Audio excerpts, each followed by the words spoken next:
Des rues désertes, des commerces fermés et des clients masqués qui ne s'attardent pas.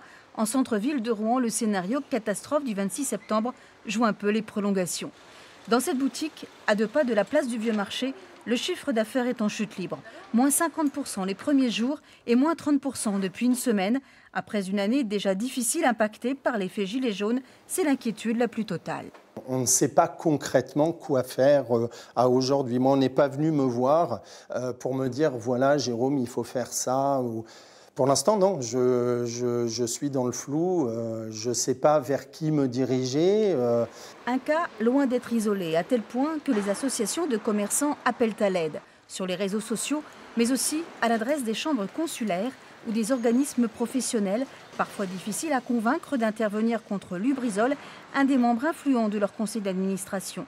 Pourtant, l'urgence est bien là et des solutions existent.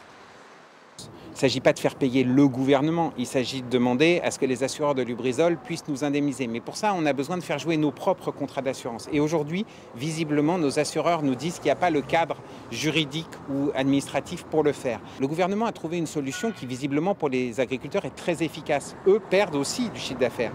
Mais nous, c'est exactement la même chose. Et ce que nous demandons au gouvernement, c'est de mettre en place le même dispositif. En attendant, des contacts ont été pris avec le ministère du Commerce et de l'Artisanat pour mettre en place au plus vite des mesures d'accompagnement.